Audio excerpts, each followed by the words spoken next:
Welcome students. Today we'll be beginning our discussions on the different techniques that is commonly employed for separation of substances. Now when I'm using the word substances, we are commonly referred to the impure substances or the mixtures. So a mixture is a substance which consists of two or more elements or compounds which are not chemically combined together. For example, milk, air, soil and glass. Mixtures are not pure as it contains many particles in it. So two types of mixtures that are homogeneous and heterogeneous. It does not have a definite melting or boiling point. So these are some common techniques employed which are generally employed for the separation of mixtures. Now, as you can see that separation of mixtures can be of household waste that is done for making compost, recycling, dumping of non-recyclables. Recycling can take place for glass, plastics and metals, and making compost for organic waste. Separation of mixtures by physical methods may include hand sorting, sieving, filtration, using a magnet, evaporation, distillation, or chromatography, and it is determined by different physical properties. So, all this thing taken into consideration, obviously, a question might arise that what are the actual techniques that will be commonly employed. But prior to that, I would like to tell you why is it important to separate mixtures. Now, since mixtures form part of our everyday life, the separation of these mixtures becomes extremely important for us.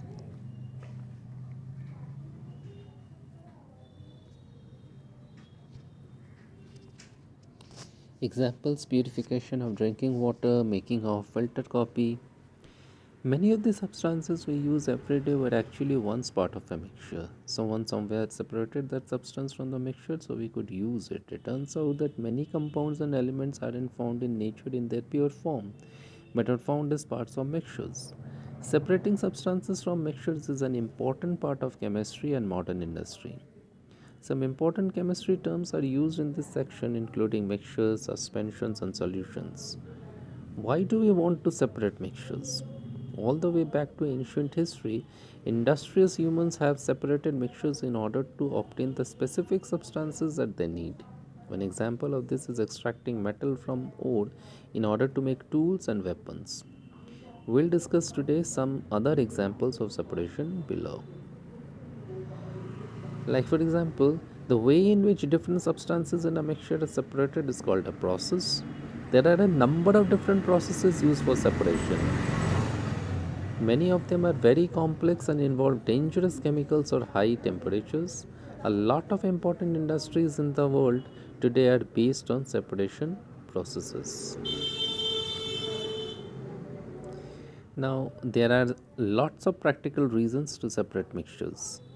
Most metal ores are found as mixtures, and to separate the essential ingredient is required, it is found in relatively small quantities. Where the materials are in relatively large quantities, generally physical methods that are employed to effect a separation. In all the methods, the emphasis is to develop the larger constituents from the lesser one. The important ingredient as a rule will be found in lesser amount. Froth flotation, washing, magnetic separation, and relatively settling rates are some of the industrial methods. Another scenario is separation of noble metals like gold, platinum. It is important here that a high level of separation is required because of the value of the component that is to be recovered. In such cases, a combination of physical to remove the bulk of the impurity and then the relatively concentrated parts is subjected to chemical treatments to effect a large degree of recovery. Another solution Another situation that is normally encountered is one constituent is soluble in some solvent. Normally, water is separated by dissolving out that ingredient in a soluble solvent. In case of liquid mixtures, physical mixtures that is densely different is made use of to effect a separation. In case of completely or partially miscible liquids but having significant difference in boiling points, a simple process of distillation is employed. In case of multiple components with difference in their boiling points, a fractionating distillation is employed. In a chemical reaction, it is important to isolate the components of interest from all the other materials so they can be further characterized. studies of biochemical systems, environmental analysis, pharmaceutical research. These and many other areas of research require reliable separation methods. So, I hope you understand what is the importance to separate mixtures. Basically, a separation process is a process that converts a mixture or solution of chemical substances into two or more distinct product mixtures. At least one of results of the separation is enriched in one or more of the source mixture's constituents. In some cases, a separation may fully divide the mixture into pure constituents. Separations exploit differences in chemical properties or physical properties such as size, shape, mass, density, or chemical affinity between the constituents of a mixture. Processes are often classified according to the particular differences they use to achieve separation.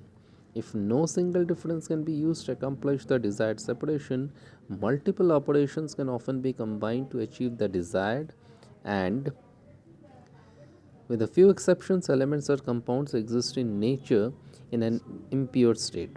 Often, these raw materials must go through a separation before they can be put to productive use, making separation technique essential for the modern industrial economy. The purpose of separation may be analytical, can be used as a lye component in the original mixture without any attempt to save the fractions, or may be preparative, that is, to prepare fractions or samples of the components that can be saved. The separation can be done on a small scale, effectively a laboratory scale for analytical or preparative purposes, or on a large scale, effectively an industrial scale for preparative purposes, or on some intermediate scale.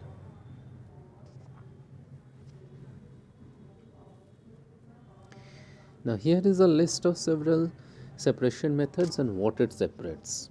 To begin with, chromatography, compounds in a solution with same properties; filtration, solids or group of solids and liquids in a mixture; magnetic attraction, magnetic substances from non-magnetic ones; crystallization, that is dissolved solids in a solution; simple distillation, that is liquids in a solution; fractional distillation, that is mixtures of miscible or dissolved liquids; separating funnel, that is immiscible or undissolved liquids; sublimation, that substances that sublime from two substances; and finally evaporation, solids that cannot decompose when heated in a solution.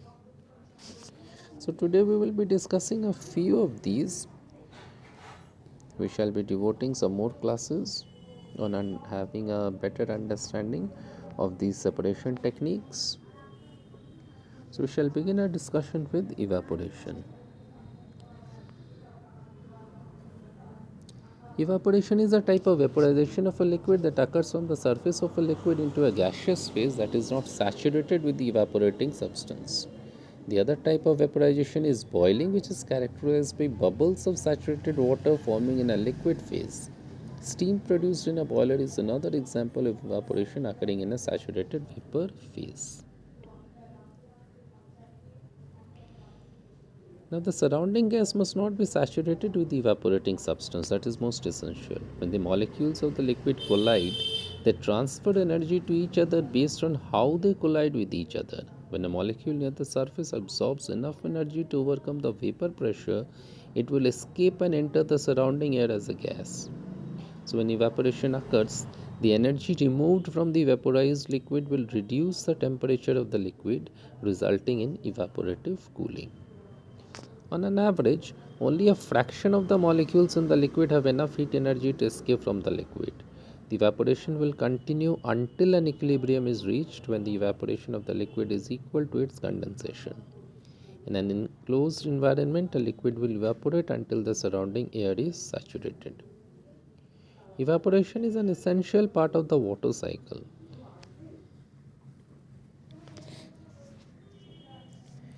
The sun or the solar energy drives evaporation of water from oceans, lakes, moisture in the soil, and other sources of water. In hydrology, evaporation and transpiration, which involves evaporation within plant stomata, are collectively termed evapotranspiration. Evaporation of water occurs when the surface of the liquid is exposed, allowing molecules to escape and form water vapor. This water vapor can then rise up and form clouds. With sufficient energy, the liquid will turn into vapor. There are several factors influencing the rate of evaporation. For example, concentration of the substance evaporating in the air, flow rate of air, the amount of minerals dissolved in the liquid, it is in the intermolecular forces, pressure, surface area, temperature of the substance.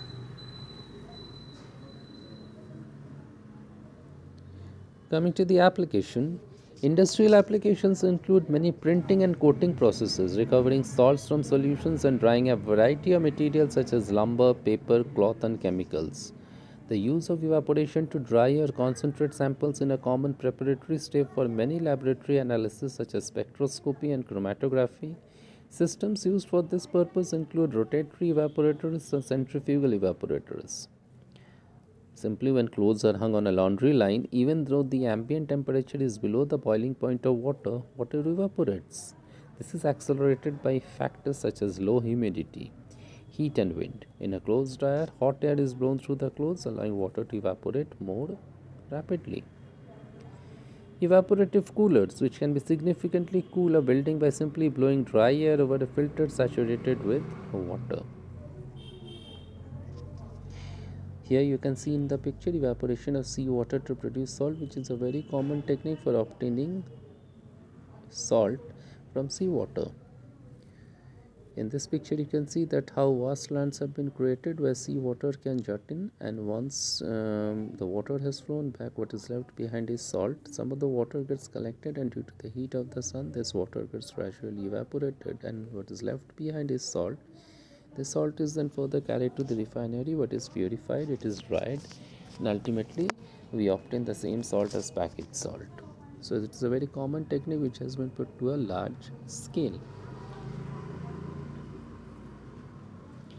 Coming to the next technique, that is crystallization. Crystallization is the natural or artificial process by which a solid forms where the atoms or molecules are highly organized into a structure known as a crystal. Some of the ways by which crystals form are precipitating from a solution, freezing, or more rarely deposition directly from a gas.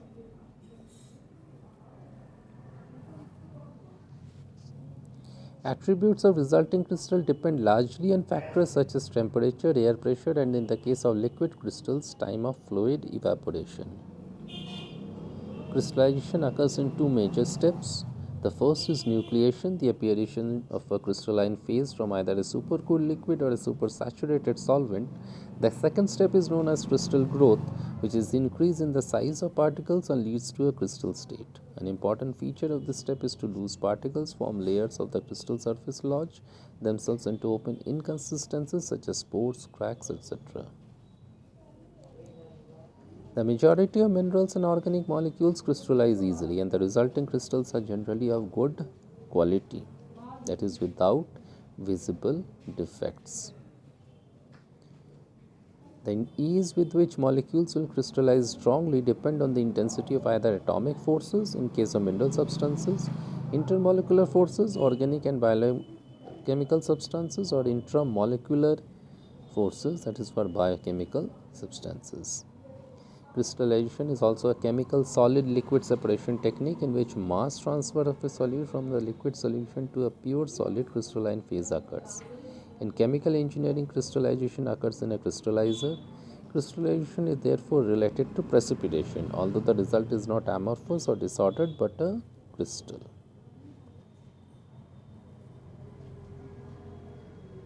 Some of the important factors influencing solubility are concentration, temperature, solvent mixture composition, polarity, ionic strength. So one may identify two main families of crystallization processes: cooling crystallization and evaporative crystallization. A crystallization process often referred to in chemical engineering is the fractional crystallization.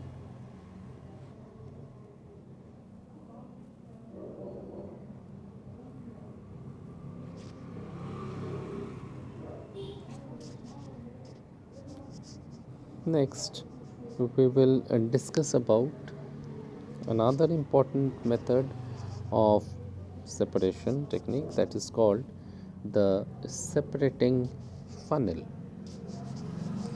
Now, We might be having two type of mixture as far as liquids are concerned. We commonly refer to them as miscible and immiscible. What are miscible liquids? Miscible liquids are those liquids which mix with each other, like for example milk and water. Non-miscible liquids are those which commonly never mix with each other. For example, oil and water. So a separating funnel is also known as a separation funnel, or colloquial SIP funnel, is a piece of laboratory glassware used in liquid extractions to separate the components of a mixture into two immiscible solvent phases of different densities. Typically, one of the phases will be aqueous and the other are lipophilic organic solvents such as ether, MTBE, dichloromethane, chloroform, or ethyl acetate. All of these solvents form a clear delineation between the two liquids. The more dense liquid, typically the aqueous phase, unless the organic phase is halogenated, sinks and can be drained out through a valve away from the less dense liquid. Now let me zoom in the picture so that it becomes clear to you how the separating funnel actually looks like and what I am talking about. So the more dense liquid, typically the aqueous phase, unless the organic phase is halogenated, sinks and can be drained out through a valve away from the less dense. This is the portion that I am talking about, and can be drained out through a valve away from the less dense liquid which remains in the separating funnel.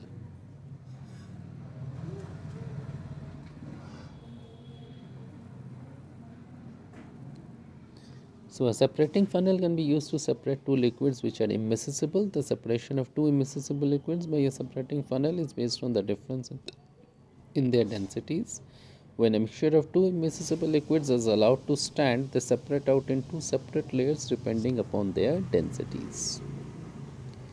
The mixture is put in a separating funnel, shaken and allowed to settle. The oil and water form two separate layers. The liquid with higher density, in this case water, forms a lower layer. Remove the stopper and open the tap after standing. The water runs out through the tap. The oil remains in the funnel and can be run into another beaker.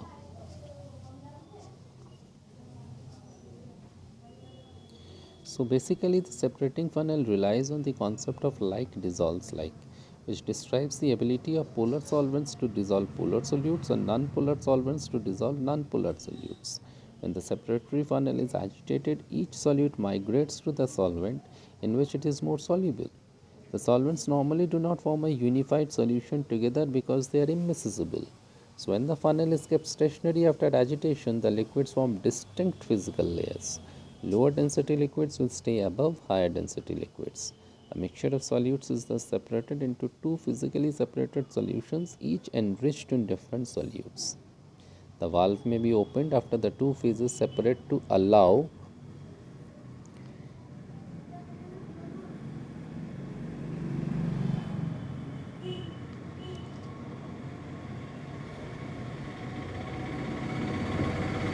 see in the picture.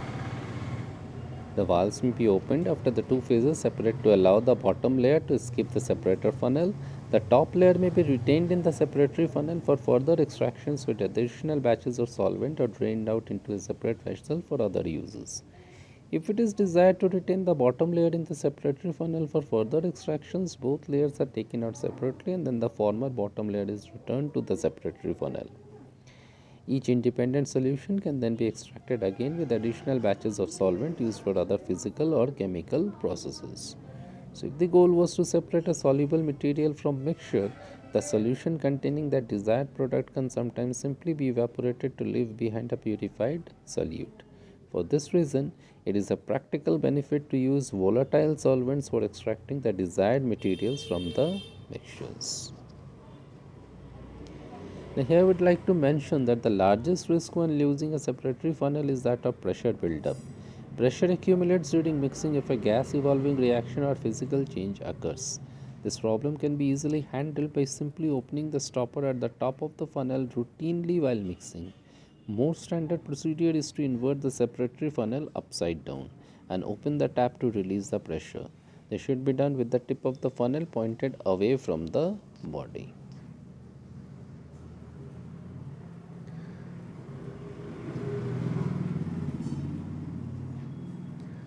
So this is all regarding today's discussion. We shall be discussing about some more separation techniques in the coming lesson.